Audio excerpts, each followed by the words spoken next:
Je meurs. Je suis dans l'obscurité. Je n'ai même plus de force pour laisser filer un murmure de ma voix. Les ténèbres m'entourent. Mon sang obscurcit ma vue. Je pars rejoindre Mandos, l'esprit tranquille. J'ai accompli mon devoir. Mais comment moi, Finrod Felagund, fils de Finarfin, en suis-je arrivé à périr ainsi face au terrible loup de Gortaur? Je vais vous raconter, alors que mon esprit voyage vers Mandos.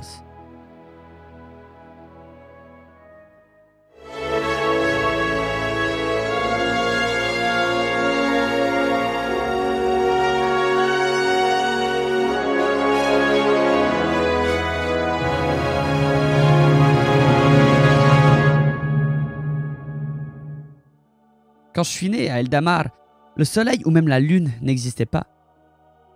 L'an 1300 de l'âge des arbres, il s'appelle comme ça parce que c'est les années qui étaient comptées selon les grands arbres de Valinor, ceux qui nous offraient leur douce lumière.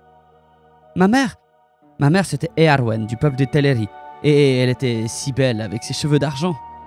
Et mon père, vous avez sans doute entendu déjà parler de lui. Mon père c'était Finarfin aux cheveux d'or. Oui, ça fait de moi le petit-fils de Finwë, le grand roi des Noldor. Quand je suis né, j'étais le premier, l'aîné des fils de Finarfin. Pendant quelques années, j'ai vécu avec mes parents là, dans la belle cité d'Eldamar. Les journées étaient belles sous la douce lumière des deux arbres. Et quelques années ont passé, et quelques années de paix. Et j'ai eu deux frères, Engrod et Aegnor, ainsi qu'une sœur après, Galadriel. Alors que j'étais enfant dans les champs et dans les environs de la ville, je me suis fait un ami, Turgon. Il était le fils de Fingolfin, donc c'était mon cousin. On était toujours ensemble, à jouer d'abord, à discuter, puis à voyager à travers le pays par la suite. Quand j'ai grandi, j'ai trouvé l'amour. La plus belle des femmes elfes si vous voulez me demander mon avis. Elle s'appelait Amarie, et elle venait du peuple des Vanyar. Enfin, on dit que les années de paix font de bien piètres histoires, et je crois que c'est vrai, parce que dans les années qui sont chères à mon cœur, je peux pas vous dire grand chose d'intéressant, j'en ai peur. Rien de plus que la beauté des arbres, la quiétude de ma maison, et mes promenades avec Turgon ou Amarie. Enfin, si. Il y avait un drôle de personnage parmi nous à une époque, il s'appelait Melkor. Il nous donnait des conseils qui étaient souvent assez bons, mais je l'aimais pas trop, il avait un drôle d'air. Pas plus que mon oncle Fëanor d'ailleurs, lui je l'aimais pas trop non plus. C'était le demi-frère de mon père, et je dois dire que eux non plus, ils s'aimaient pas du tout. Un jour, Fëanor, il a même tiré l'épée contre mon oncle Fingolfin. J'ai jamais vu ça. Ni personne à cette époque d'ailleurs, je crois, parce que la surprise a été totale. Toute cette affaire a mené à un grand voyage pour aller sur l'autre continent, les Terres du Milieu. Mais je crois qu'il va falloir que je vous donne un peu plus de détails, parce que c'est un moment important de mon histoire. De la grande histoire des elfes en fait. Donc, tout a commencé avec cette histoire d'épée tirée par Fëanor contre Fingolfin. Mais pour ça, il a été banni au nord, dans sa grande forteresse de Formenos. Là-bas, il est resté durant quelque temps avec Finwë, et il avait avec lui emporté les Silmarils, des joyaux. J'ai jamais rien vu d'aussi beau. Je les ai contemplés une seule fois. Fëanor les portait à une fête. Ils resplendissaient de la lumière des arbres, mais ensemble et tout le temps. C'était merveilleux. J'ai pas d'autre mot, c'était merveilleux. Enfin, il a été banni au nord, disais-je. Et donc, on a su que le problème de Fëanor venait de Melkor. Donc Tulkas a directement été envoyé pour le chercher, mais il a pu le trouver nulle part. Et d'un coup, après 2 ans, il est apparu comme ça devant les portes de Formenos, et il a parlé avec Fëanor qui l'a repoussé, et a de nouveau disparu avant que la chasse des Valar ne puisse l'attraper, m'a-t-on dit. Donc on était aux alentours de 1495 de l'année des arbres, donc 5 ans après son bannissement. Les Valar ont cherché à réconcilier Fëanor et Fingolfin, et à réparer l'inimitié qui avait grandi entre les Noldor et les Valar. Ils nous ont tous invités à Valimar pour faire la paix, et j'ai vu Fingolfin tendre la main à son demi-frère, reconnaissant la place d'aîné de Fëanor. Mais c'était étrange. Fëanor a hésité. Enfin. Alors, on était là à boire du vin, manger, discuter avec les autres familles, échanger les nouvelles et tout ça, et la lumière des arbres a commencé à faiblir. Affaiblir, pas comme une fin de journée. C'était étrange. C'était terrifiant. Vous avez déjà connu la nuit, la vraie je veux dire, pas juste le soleil qui se couche, la nuit entière et totale.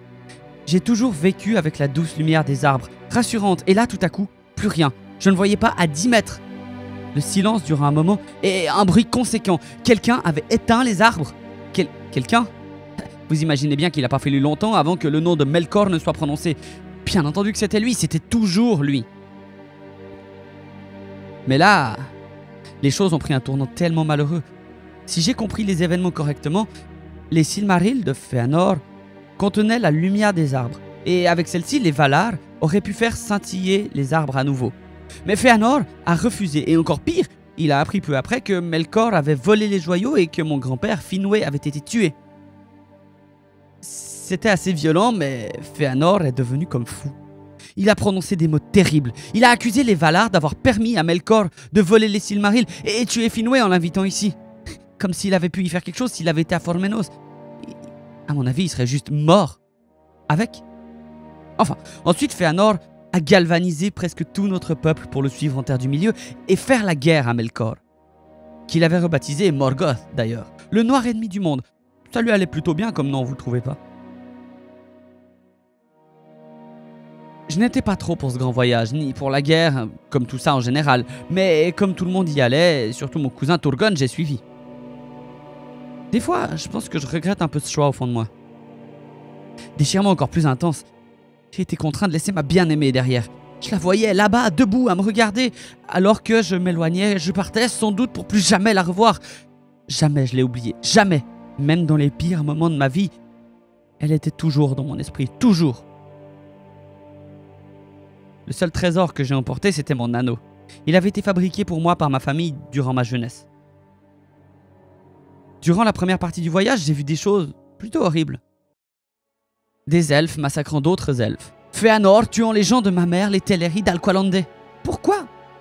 Je ne pouvais pas prendre part à une telle infamie. Alors avec mon père, nous sommes restés derrière. Sans prendre aucune part dans cette affaire, pleurant pour notre famille. Alors que nous marchions vers le nord, le cœur lourd, nous avons été témoins de l'arrivée d'une sombre forme sur les montagnes à notre gauche. Une terrible voix qui a dit des mots durs et violents. Ça m'a tellement choqué à l'époque que je me les rappelle. Les voici. Vous pleurerez des larmes sans nombre et les Valar fortifieront Valinor pour vous enfermer au dehors, afin que même l'écho de vos plaintes ne franchisse plus les montagnes.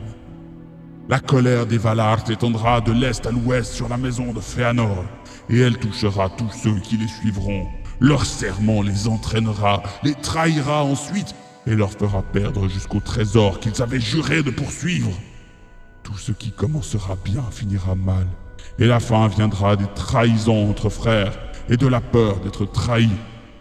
Ils seront à jamais les dépossédés. Mon père a été si terrifié qu'il a fait demi-tour avec une partie de notre peuple. Encore un déchirement? Mais je pouvais pas me retourner pour ma part. Mon destin était en avant maintenant. Froid mordant, glace, blizzard et iceberg. C'est ce qui nous attendait lors de notre passage des glaces du Nord à El Caraxë. On a perdu tellement de bonnes gens durant la traversée. C'était horrible encore. Décidément, ma vie n'était que malheur à cette époque. Comment j'ai fait pour avancer? Comment? Nous avons fini par arriver en Terre du Milieu, alors qu'une superbe lumière s'élevait dans le ciel. Ithil, la lune, c'était d'une rare beauté. Je sus dans mon cœur qu'une part de la lumière des arbres était contenue à l'intérieur, et j'en fus heureux. Mais d'autres affaires plus pressantes nous attendaient en Terre du Milieu. On a appris qu'une grande bataille avait eu lieu entre l'armée des Noldor et les hordes de Morgoth. Fëanor n'était pas rentré à ce qu'on m'avait dit, et la royauté a été confuse durant un temps. J'ai cru que les fils de Fëanor allaient tirer l'épée contre mon oncle, mais rien ne se fit et Fingolfin prit la royauté des Noldor. La lune avait parcouru le ciel 7 fois, et une chose superbe se produisit. Une lumière aveuglante, chaude et revigorante avait surgi. Anar, le soleil! Le fruit de l'Auréline était apparu dans le ciel également et éclairait le monde d'une lumière vive. En même temps, comment aurait-il pu en être autrement? Mais la lumière première était la lune, et mon cœur pencherait toujours pour elle. Enfin, durant un temps, les serviteurs du mal furent terrifiés au-delà de toute mesure par cette lumière. Alors, les routes furent plus sûres, et beaucoup d'elfes se mirent à les arpenter, de nord en sud, d'est en ouest.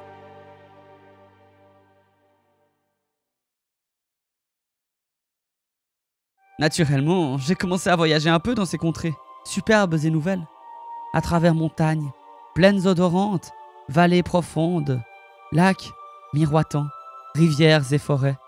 J'ai trouvé un fleuve, immense et non loin d'une ouverture entre deux montagnes, et au milieu de ce fleuve, une superbe île. Ce fleuve s'appelait le Sirion, et l'île Tol Sirion. J'entrepris d'y construire une grande et magnifique tour. Comme elle gardait le passage vers le sud, son nom était tout trouvé. Ce serait Minas Tirith, la tour de garde. J'y ai résidé un temps avant de voyager un peu avec Turgon. Encore et toujours. Je vous ai dit qu'on était inséparables. Alors, durant plusieurs jours, nous avons suivi le cours du Sirion vers le sud. Et un soir, alors que nous campions sur les berges, j'ai eu une étrange aventure. Je vais vous la raconter. Je me suis endormi, normalement, et mes rêves furent troublés par un sentiment de détresse. J'ai eu l'impression que des temps difficiles allaient arriver, que Morgoth allait sortir en force d'Angband, au nord, et qu'il était nécessaire de me cacher, et mon peuple avec moi. Le rêve fut si pressant que le souvenir m'en est resté au réveil. Mais pas comme un rêve, vraiment clair comme un souvenir. Vraiment clair. Mais j'en ai parlé à personne. Enfin, pas directement. Jusqu'au jour où, avec Galadriel, on était en visite chez la famille de notre mère à Doriath, où vivait Thingol, le frère de mon grand-père. Là, j'ai contemplé Menegroth, une cité d'arbres sous la pierre, des hautes salles taillées dans la roche d'une beauté inimaginable. C'était là les 1000 cavernes de Thingol. Alors que je faisais part de mon admiration des lieux à mon parent et que je lui ai aussi parlé de mon rêve, lui, il m'a parlé de cavernes le long du cours du Narog. Pas besoin de vous dire que je fus plutôt intéressé et j'ai demandé à m'y rendre assez rapidement. Un détachement de Thingol me mena alors aux abords des cavernes en question et ce fut le coup de foudre. Enfin, si on peut dire ça comme ça. Des petites vallées couvertes d'arbres, une douce rivière et surtout des cavernes parfaites pour y fonder une grande cité. J'ai entrepris d'y excaver à l'abri des regards les cavernes qui seront connues plus tard sous le nom de Nargothrond.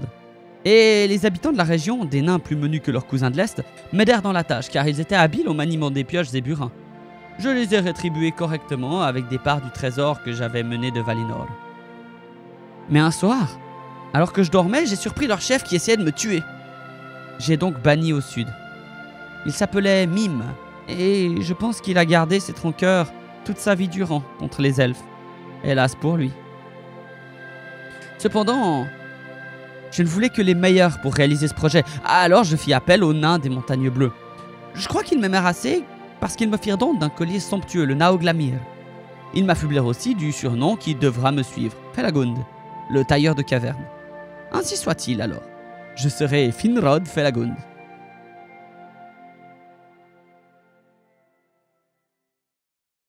Quand le chantier de Nargothrond fut achevé, je m'y suis installé, laissant la garde de Minas Tirith à mon neveu Orodreth. Dès lors, mon royaume s'est agrandi vers l'ouest, vers la Grande Mer et vers mes amis des Falas. J'aimais beaucoup Círdan et sa longue sagesse. Il était d'un conseil précieux. Vous avez sans doute entendu parler de lui, j'en suis certain. Il était déjà tellement connu à mon époque que, après mon départ, il n'a pu que grandir encore. À l'extrême ouest de mon royaume, je fis construire la tour de Barad Nimraz. Je me suis dit qu'il était possible qu'un jour Morgoth nous attaque par la mer. Alors il faudrait défendre les côtes. Cette tour était là pour nous avertir si ce jour arrivait. Ah, j'ai vécu de belles années à Nargothrond. Et la paix que nous garantissait le siège d'Angband était tellement bienvenue. À cette époque, les elfes allaient et venaient entre les royaumes, et aucune ombre ne venait recouvrir nos vies et nos sourires. Mais encore une fois, j'ai peu de récits à en faire. J'étais heureux, simplement j'étais heureux. Or un jour, j'étais parti chasser avec Maedhros et Maglor. Mais leurs affaires finirent par m'ennuyer et je trouvais mon plaisir dans la contemplation des forêts de Siriand, dans l'odeur du bois et le vent sur mon visage. Je me suis laissé emporter par leur miroitement à l'est et j'ai traversé les Eredlindon. Le soir est tombé au creux d'une vallée. Et là, j'ai fait une rencontre inattendue. J'ai vu des gens autour d'un feu. Ils parlaient une langue qui m'était totalement inconnue. On aurait dit des voyageurs, mais pas des orques. Des jeunes, des vieux, des enfants et des femmes. Manifestement, c'était pas des elfes non plus. Je suis resté à les observer en silence jusqu'à la nuit. Il me sembla que je les appréciais beaucoup. C'est curieux. Mais, comme je ne savais pas comment ils réagiraient à ma vue, j'ai attendu la nuit et que leur camp fût endormi. Je me suis faufilé au centre et j'ai attrapé une harpe que l'un d'entre eux avait laissé tomber. J'ai joué ce qui me vint en tête. Et donc, j'ai chanté la beauté de l'Ouest. J'ai chanté les 2 arbres de Valinor. J'ai chanté la face de Manwë. J'ai chanté l'amour de Varda. Et un à un, ils se sont éveillés.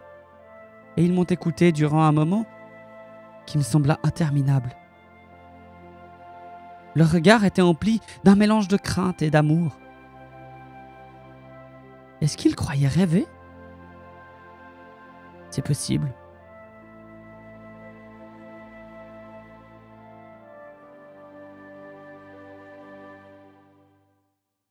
Je suis resté un temps avec les hommes de Béor. C'est comme ça que s'appelait leur chef. Je les ai protégés des elfes d'Ossiriande qui avaient peur d'eux. J'ai même obtenu de Thingol qu'ils les laissent s'installer dans le pays d'Estolad.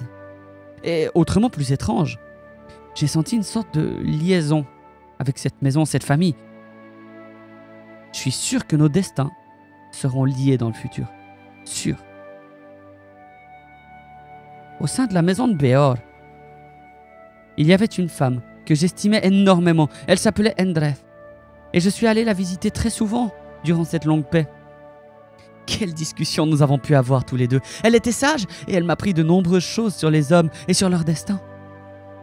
Béor et une partie de sa maison m'ont suivi à Nargothrond. Je les ai accueillis là avec plaisir et certains entrèrent même au service de ma famille.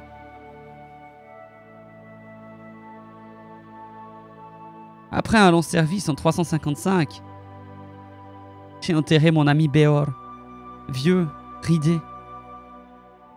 J'ai fait face à la dure réalité du destin des hommes, même si j'en avais déjà connaissance. Je peux vous assurer que le vivre, c'est autre chose. C'est un déchirement, leur vie est si courte, et la nôtre si longue. Mais ma vie devait suivre son cours encore quelques 100 années, avant un terrible événement. Morgoth, qui au nord était resté calme durant plusieurs centaines d'années, n'était jamais sorti de l'esprit de Fingolfin. Le roi des Noldor avait souvent parlé d'une attaque. Je me souviens que mes frères étaient assez d'accord avec lui.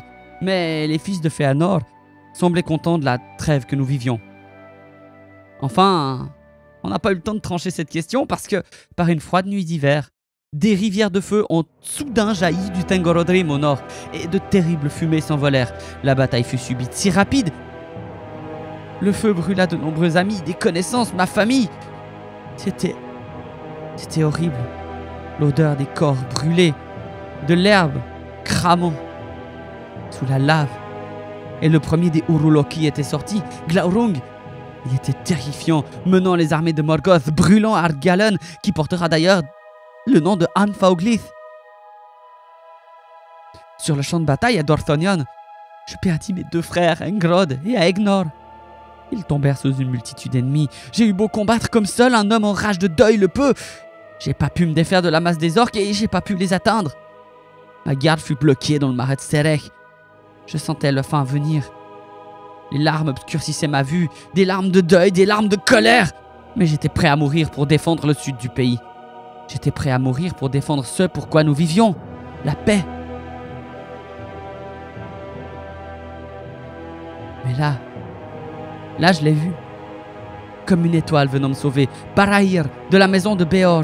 Je fus si heureux de le voir, et quelle ardeur était la sienne. Il insufflait la peur aux ennemis même. Grâce à lui et ses hommes, je pus me retirer à Nargothrond au prix de grandes pertes. Mais ma gratitude à son égard était immense. Je lui fis don de mon anneau, qu'il me dit vouloir chérir comme un trésor familial jusqu'à la fin des temps. Je fis alors le serment que dans le futur, j'aiderai la maison de Béor autant que Barahir m'avait aidé aujourd'hui.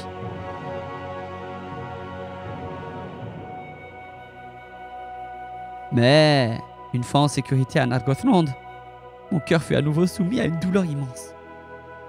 On m'apprit là que Fingolfin, mon oncle, était allé défier le Seigneur des Ténèbres en 1 contre 1 et n'était pas revenu. Même si le récit de son dernier combat était grand et glorieux, c'est une douleur immense de perdre dans la même bataille frères et oncles. J'étais à ça d'abandonner.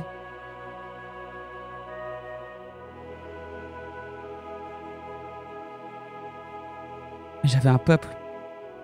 J'avais encore un semblant d'espoir pour le monde. Et donc, après la flamme subite, Nargothrond servit de refuge à Celegorm et Curufin, les fils de Fëanor. Et ils résidaient dans mes salles lorsqu'un homme vint à ma porte. Et n'avais-je pas devant moi Beren, le fils de Barahir qui m'avait sauvé de la mort une dizaine d'années plus tôt? Il me dit alors qu'il était perdu, dans une quête beaucoup trop ambitieuse, qu'il devait aller décrocher un Silmaril de la couronne de Morgoth afin de l'offrir à Thingol en échange de la main de sa fille, Luthien. J'en fus surpris et attristé. Je lui ai répondu, je ne sais pas si c'était juste, je ne sais pas si c'était ce qu'il fallait dire, mais voilà ce que je lui ai dit. Il est évident que Thingol souhaite votre mort, mais ce destin fatal semble outrepasser ses desseins, et il est probable que le serment de Fëanor soit à nouveau à l'œuvre, car les Silmarils sont sous l'empire d'une promesse maudite, et qui ose ne serait-ce qu'en proférer le désir réveille un pouvoir terrible. Et les fils de Fëanor auraient au fait de conduire tous les royaumes des elfes à la ruine, plutôt que de souffrir qu'aucun autre prie ou ne déteint un Silmaril, car le serment les y contraint. Et voici que Celegorm et Curufin se sont installés en Méal.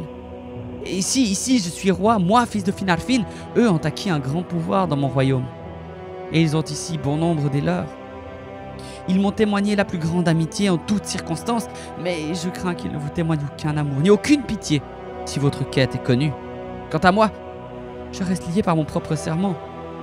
Ainsi, nous voilà pris au piège.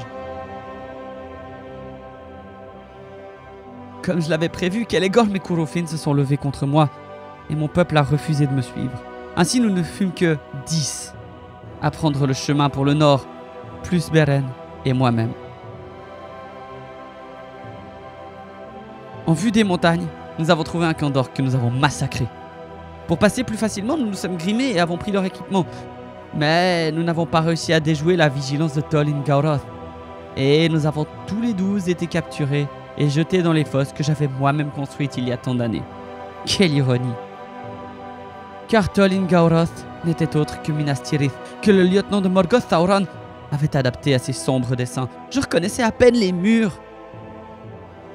Mais devant le trône, je me suis dressé contre Sauron dans un duel de chants qui restera sans doute célèbre.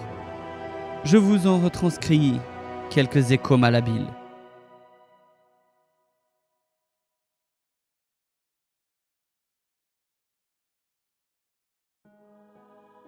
Comment oses-tu franchir la frontière pour pénétrer dans mon domaine souverain, là où les créatures se prosternent en prière et grattent humblement pour mon regard serein?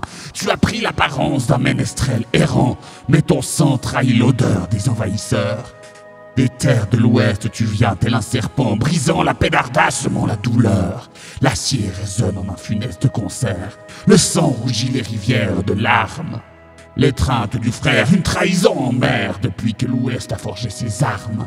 Le monde est maudit par ce guerrier ardent, Fëanor, porteur du fléau flamboyant. Le chant n'est pas encore achevé. Ne me dis plus de prophéties, de nombreux vœux ont été proférés, et bien des mots évanouis. Je ne trouve aucune excuse, je me tiens devant toi, aile du vent d'Ouest. Tes mensonges sont venimeux, jamais ils ne m'amusent. Mais aucun poison n'est plus fort que l'amour céleste.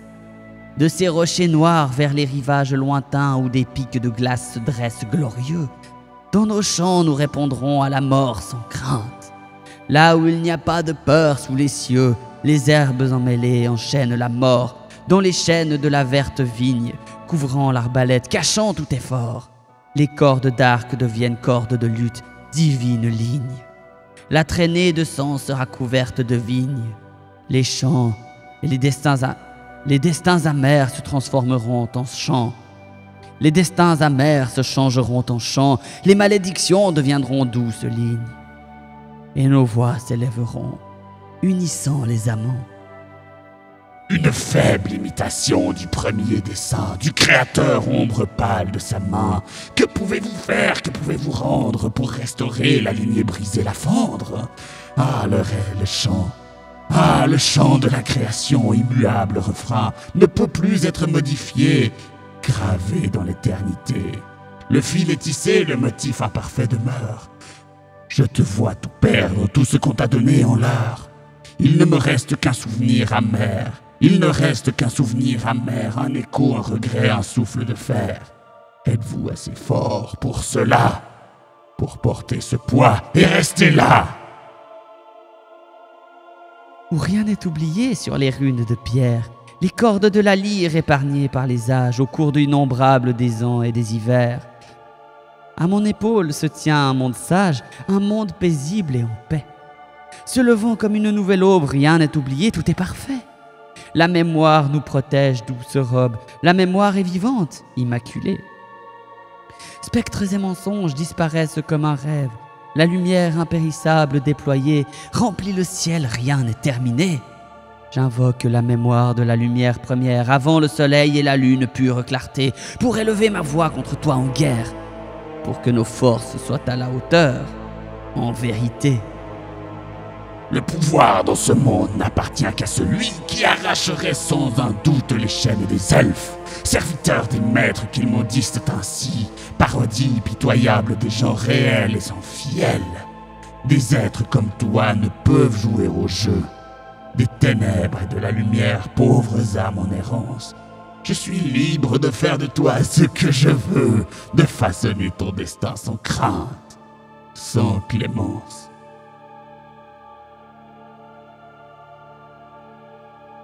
Mon choix est fait, je l'avoue. Mon destin est entre les mains des roues. L'ombre et la lumière, les présents de ses mains. Mais je ne crois pas dans une perte sans fin. En toi, je lis la peur, peur que seuls les esclaves ont contractée.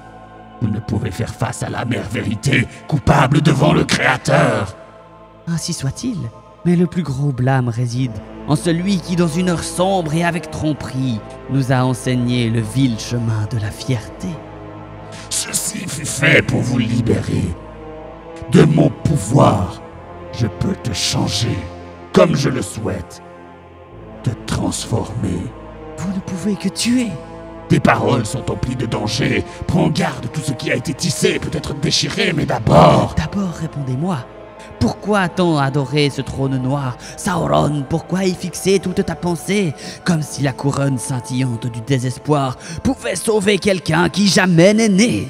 Je suis ma propre forme. Celui qui choisit la forme n'est pas piégé dans le néant. Si seuls vos semblables défendent la lumière, les ténèbres gagneront. Et avec les ténèbres, moi.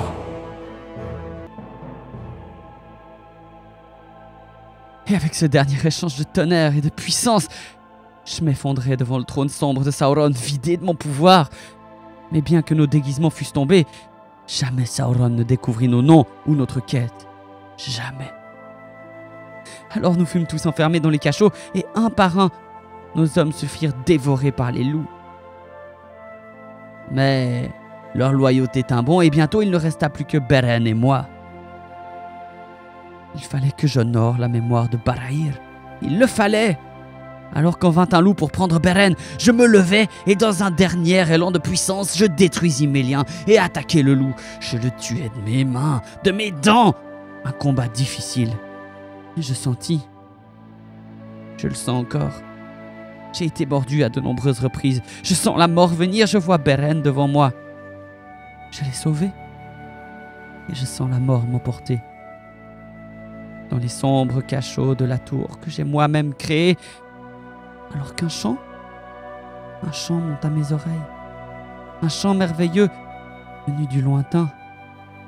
Un chant sous le soleil. Mon âme retourne à Mandos. Mon serment a été accompli.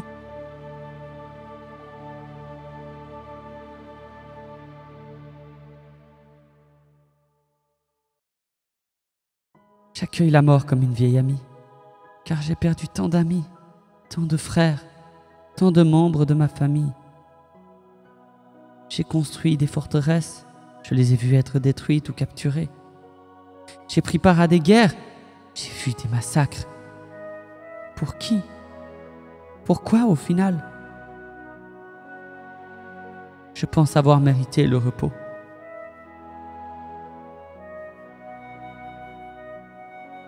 Mais ce ne sont pas les salles de Mandos. C'est le pays immortel, Eldamar, Tyrion sur Tuna. Je reviens d'entre les morts. J'ai pu vivre sous les arbres d'Eldamar et voilà mon père, Finarfin. Je le prends dans mes bras et mon bonheur est immense, mon cœur va exploser. Amarie, mon amour éternel, nous voici réunis jusqu'à la fin des jours. Jamais plus je ne partirai pour les terres du milieu et je serai heureux du bonheur que les Valar m'ont offert.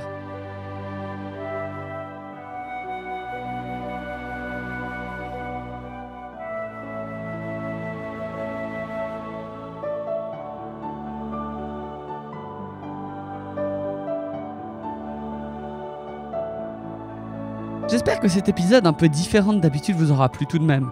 Ce fut un défi assez colossal pour moi, mais assez rigolo à faire. Car ce que Finrod ignore n'est pas raconté et certaines choses sont volontairement passées sous silence ou vaguement décrites. L'idée c'est d'émuler le côté un peu faillible de l'esprit.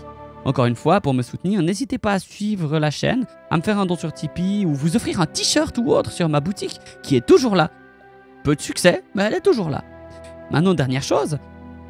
Si vous avez vraiment aimé ce format-là où je parle d'un personnage, mais de son point de vue directement, dites-moi si vous voulez que je fasse ça avec un autre personnage peut-être, même si un que j'ai déjà fait. Si ça vous intéresse, dites-le en commentaire. Et surtout, partagez mon travail plus que jamais. Merci encore. Merci encore d'être là.